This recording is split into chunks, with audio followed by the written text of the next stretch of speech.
अब परमात्मा कहते हैं पुण्यात्मा कभी रुक नहीं सकते भक्ति बिना, चाहे उनको किसी भी तरह से कोई साधना कोई बतावे उसी तरह लग जाते हैं, क्योंकि वो पिछले पुण्य कर्मी संस्कारी प्राणी होते हैं। और सत साधना ना मिलने से वो अपना जीवन नष्ट कर जाते हैं और पूर्व की पुण्यों से उनको उस जीवन में और शास्त्र विरुद्ध साधना करते करते भी बहुत से सांसारिक सुख हो जाते हैं जो उनके प्रारब्ध में होते हैं। और वो सोचते हैं कि हम ये जो पूजाएं कर रहे हैं इससे हमें लाभ हो रहा है, तो जिस कारण से वो अपना जीवन नष्ट कर जाते हैं। अंत में उन पर बहुत भारी आपदाएं आनी शुरू हो जाती है, क्योंकि पूर्व जन्म के पुण्य थे वो तो समाप्त हुए, आगे चारित्र ठीक नहीं था, यानी साधना शास्त्र अनुकूल नहीं थी, शास्त्र विरुद्ध थी, उससे कोई लाभ होना ही नहीं था। अब क्या बताते हैं परमात्मा कि जो पुण्यात्मा होती हैं वो अवश्य जाती है जहाँ भी कोई समागम होता है, कोई जैसे मेले होते हैं, समागम होते हैं किसी तीर्थ पर या कहीं और मंदिर स्थान पर, किसी की यादगार पर, तो ये प्राणी अवश्य जाते हैं। बस की बात नहीं, इनको भगवान की पिछली कसक है, क्योंकि वो पीछे कसक भी स्वयं लगा कर जाते हैं। वो परमात्मा 600 वर्ष पहले आए थे, 64 लाख शेष बनाए, उनमें ज्ञान से प्रेरणा दी, साथ में भक्ति से चार्ज कर गए, वो 5 नाम दे कर गए थे। ये निरंकार ओंकार ये नहीं है वो मंत्र 5, वो अलग नाम है। जो गुरु ग्रंथ साहिब में जिन 5 नामों का जिक्र है उन 5 प्रधानों का है। वो मूल कमल में गणेश वासा जैसे आपको देते हैं उसका मंत्र आपको दिया जाता है, स्वाद चक्र में सावित्री ब्रह्मा का मंत्र, नाभि कमल में विष्णु जी और लक्ष्मी का मंत्र आपको अलग से दिया जाता है, हृदय कमल में शिव और पार्वती का, कंठ कमल में दुर्गा का। लेकिन अब 7 मंत्र देने हैं, वो परमात्मा का आदेश है, पहले 5 देने थे ओनली। तो उस मंत्र से आप चार्ज हो गए, आपको भौतिक सुख आपके संग्रहित हो गए और उससे मनुष्य जीवन भी प्राप्त होता रहता, लेकिन मोक्ष नहीं होता इन 5 नामों से। फिर इसके साथ ये सतनाम और आदि नाम से मोक्ष होता है। अब पुण्यात्मा तो जो परमात्मा के साथ पहले रही थी आत्माएं आप जी, वही आज भटक रहे हो। कोई राधा स्वामी में फंस गया, कोई निरंकारियां के जा उड़ जा, क्योंकि परमात्मा की तरफ रुक नहीं सकता प्राणी।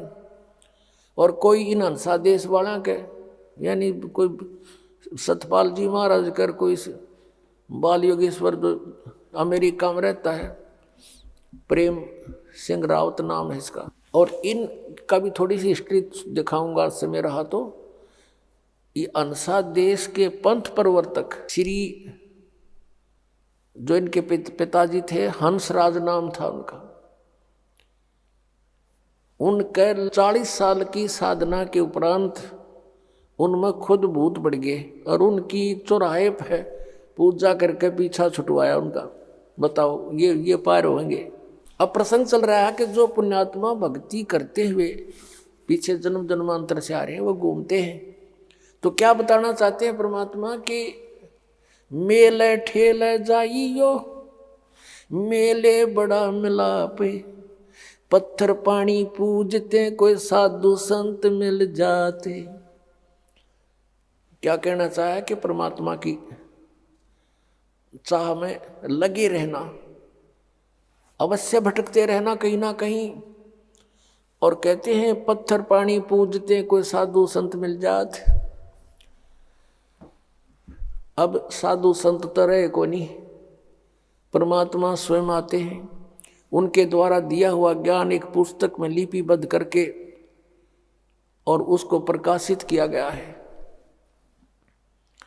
उस पुस्तक को कहीं हरिद्वार में बांटा जहाँ पर कुंभ का मेला था, कहीं पर गोवर्धन की फेरी में गए हुए भक्त थे वहाँ बांटा।